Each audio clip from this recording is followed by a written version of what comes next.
welcome to the program Inspire Children. My name is Memory. It's that time again where we meet on Inspire Children. Today we have got a crucial conversation that we have and which we are talking about safe use of medicines and how to prevent misuse of medicines in children and young people. Remember, when we talk about children in Zimbabwe, we're talking of people below the age of 16. I hope today's broadcast will bring information to your home, bring information to the young people, bring information to the caregivers and the parents.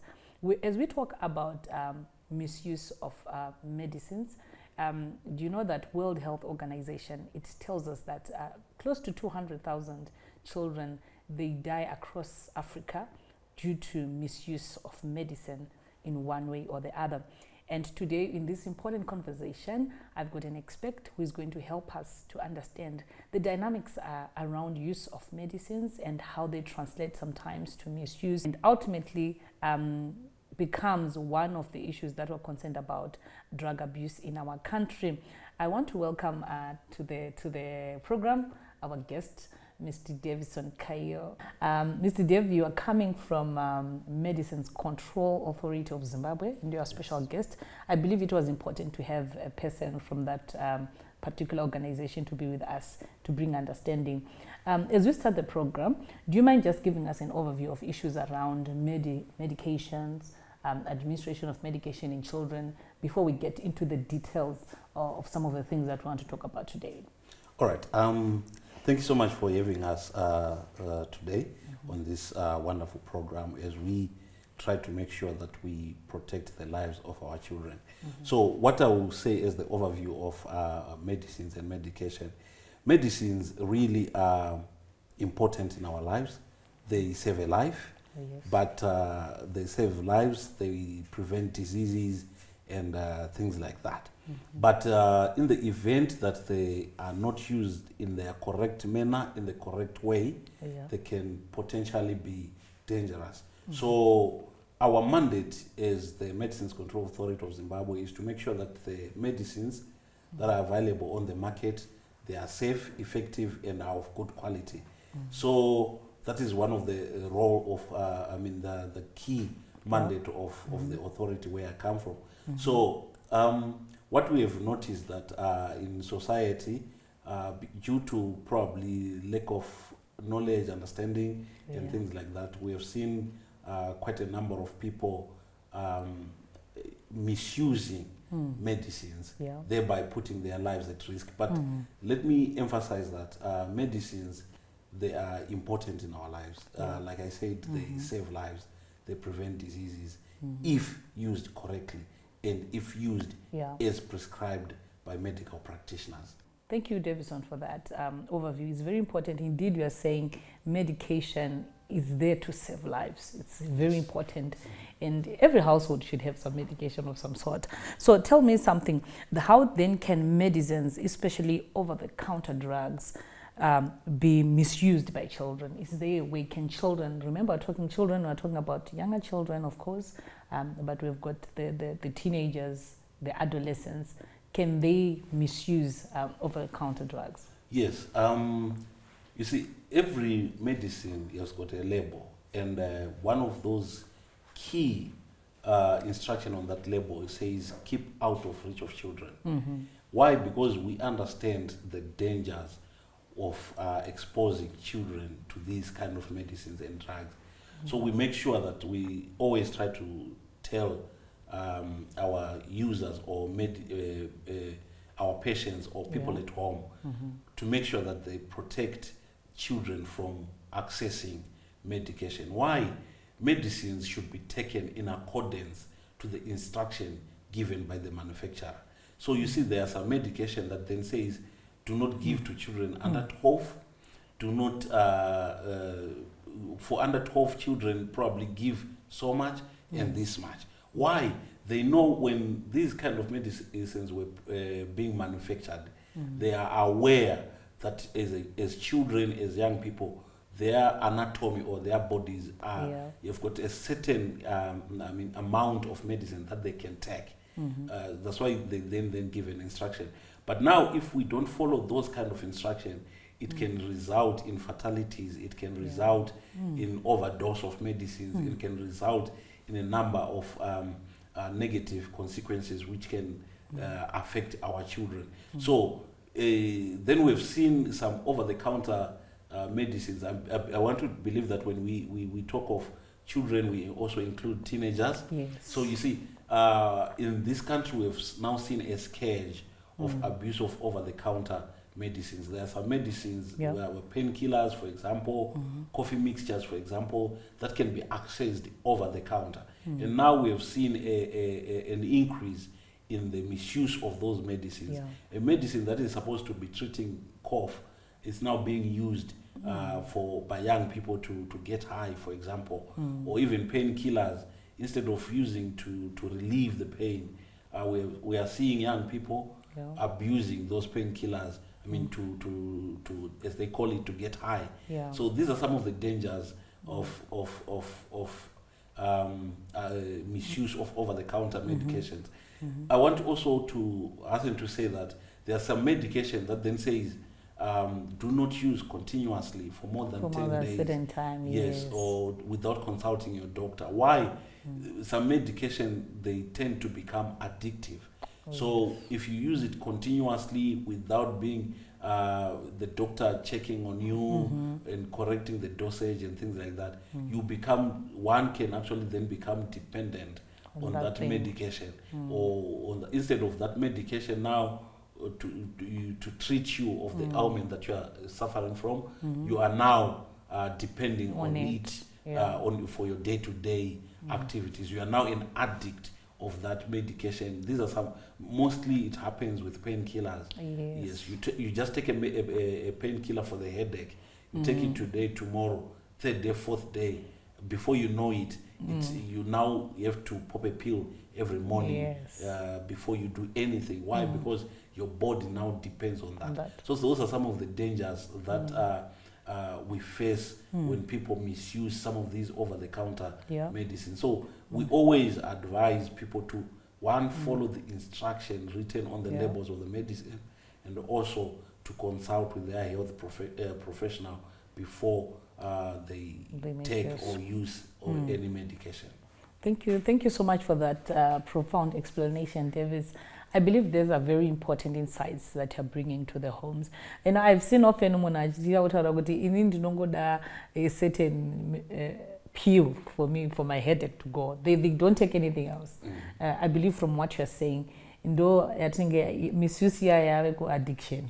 Addiction now. And you dependent. That particular. And it happens in children as well. Yes, it happens to everyone who uses drugs. And remember, like I mentioned, children are a special class on its own. Yes. Why? Because their anatomy is still developing, and your body needs to break down that medicine for it to then work in your body. So as children are still developing, some of these medicines will be too heavy for them, or too heavy. That's when we then see adverse reactions to these medicines. Why? Because they are too heavy on the body.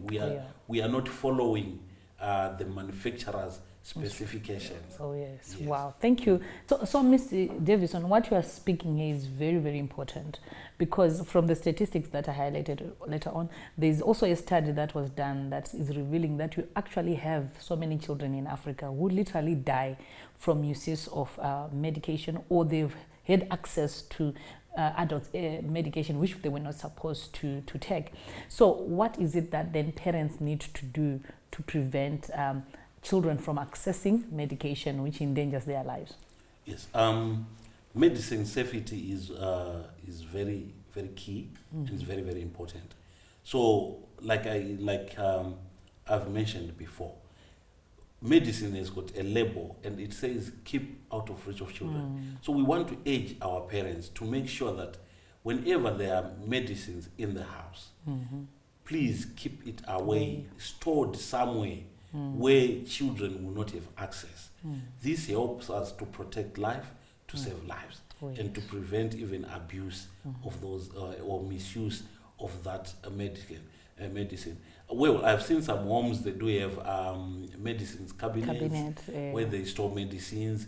But remember, some medicines needs to be stored in the refrigerators because of temperature according to the manufacturer specification. So it is then now important for parents, caregivers, or guardians to be always on the lookout if they've got any medication in the house, to be vigilant, to make sure that whenever they have children around, they do not have access to those medicines.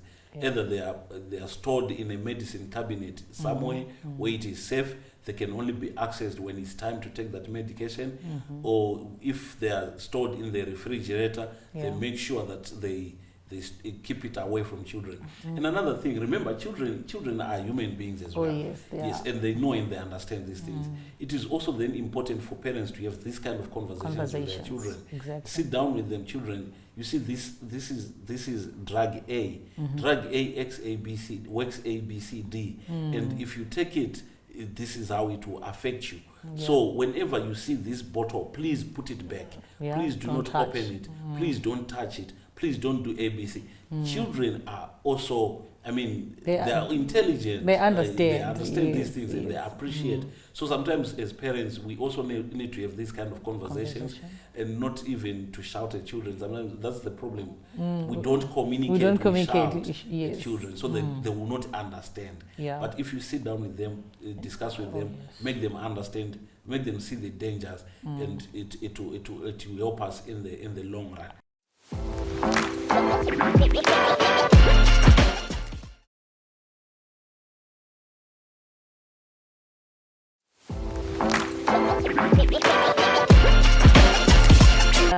Thank you, viewers. Welcome back to the program. Today we are talking about safe administration of medicines in children and younger children as well.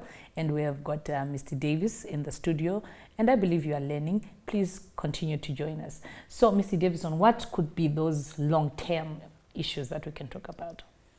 All right. The long-term effects of misuse of medicine, like I said, addiction. One can actually be addicted to a certain medicine if they misuse it. Yes, and also it can actually lead to fatality. Remember, your body can take so much. When the manufacturer is manufacturing that pill or that tablet or that medicine in liquid form, they know, they do test, they run tests in terms of how much a human body can take. So if you then take over and above what is recommended, it can affect your body. It can lead to fatalities. It can lead to kidney failure. It can lead to other things such as even pigment loss of your body. It can affect your liver. It can affect your kidneys and things like that. So in the long run, it will then have a sort of a negative effect on your health. We say the safe use of medicine protects your health. You need to understand how a medicine should be administered in a person, in an individual, in order for us to protect lives and to save lives. Because one can actually become a drug addict, where they are so dependent on a particular painkiller, where they are so dependent, they cannot function without a particular medicine. So we need to then protect our children from some of these things and things like that. So, Mr. Dave, from what you're saying, this thing can alter development of children. Yes. If we don't watch out, it can alter the development of children. And so the other drug issues that we are earlier on. Yes. So what we are saying is, whenever Mwana is not feeling well, whenever a child is not feeling well, our advice is just simple: take them to a healthcare provider. They can know best how which medicine works best, especially for this age group. Remember, I want to give an example. Recently, as the Medicines Control Authority, we recalled a coffee mixture from the market. Why? Because it lacked one instruction that says that that speaks of children under 2 years. Yeah. Yes, because what we are saying is we want to protect our children. We want to protect the health of our children. So whenever a manufacturer prepares his medicine or a drug, True. it is prepared to serve a certain purpose for a particular body anatomy.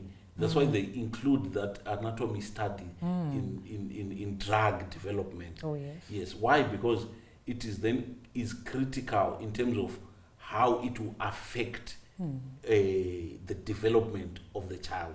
Yeah. So that's why you find there's some medicines that are specifically for children. They know that these medicines will not affect the growth or the development. So it is very critical and it is very important for us then to always make sure that when we are giving children medicine, it is under the guidance of a health service, healthcare professional. Wow, thank you so much. So what role then do parents and healthcare workers play in preventing misuse of medicines? Right. Parents, caregivers, guardians, these are very important players in health care service provision in the country. So we always emphasize on their role. One of the key roles is to make sure that they follow instruction of their doctor or of their healthcare provider. It is very important. As parents, you know better. You have seen a lot in life, so you know better. So it is then important for you as a parent to make sure that you protect children. You make sure that they access medicines that are safe, effective, and of good quality.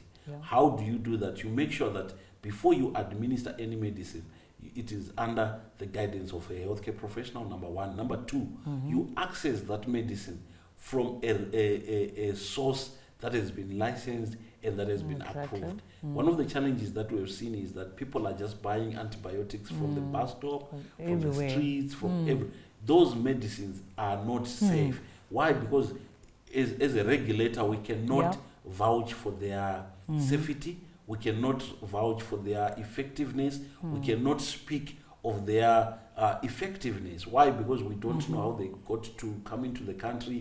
Probably they were smuggled and things like that. And like I said, medicines, they rely on conditions where they are stored. It is important where you store your medicine. The instructions, you follow instructions. Even in terms of their transportation, it is important to make sure that whenever they are transported, it is within the specifics of the manufacturer in order for us to protect our children. So our parents, caregivers, they play a critical role because they are the decision makers sometimes.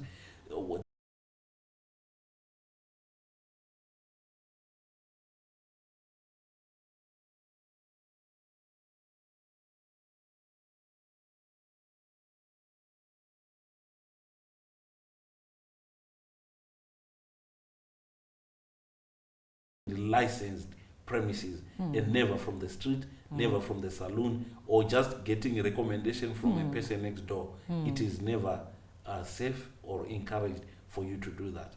Consult your doctor. Get instruction from your healthcare provider. So, you know, my next question would be now to talk about the health care providers or people that support this system. What is their role in preventing, and what other things need to be done for us to deal with this dilemma? The critical issue that we always speak of is for them to adhere to good, number one, the manufacturer, good manufacturing practices. Make sure that they adhere to good manufacturing practices as they manufacture these medicines. Then we move to maybe doctors and your pharmacists and things like that. We always emphasize that, number one, they should operate within the confines of the law. They should always be licensed.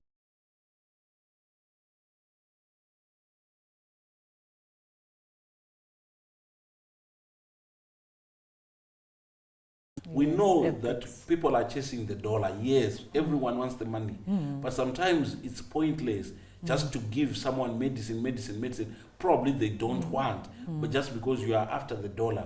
So also people to just to operate ethically. Yes. Sometimes we have seen one of the challenges that we have seen with some of our healthcare providers is that they just give someone medication without a prescription. There are some medication that can only be accessed with a prescription. Yes. Now we have seen cases where someone can just walk into a pharmacy, they just say, I want this medicine X, Yes. and they are given without a prescription. Yeah. You see, number one, you are breaking the law because prescription medication should always be accessed with a prescription. That is actually part of the statutes before we speak of ethics of chasing the dollar. So if you give someone medication, prescription drugs without a prescription, you are breaking the law. Yes. Yes. So we want to encourage our healthcare providers to always operate within the confines of the law and follow the law in order for us to protect the lives of our people. Wow, so it's the integrity also of the providers. Yes, it is very versus, important. you know, the love for money to make profits at the cost of lives. Yes, it's very, very important. Viewers, I hope you are with us. We are discussing very important issues here. The integrity of the caregivers, the good stewardship of my parents. If we love the next generation, we will take care of our children today. Do join us after the break.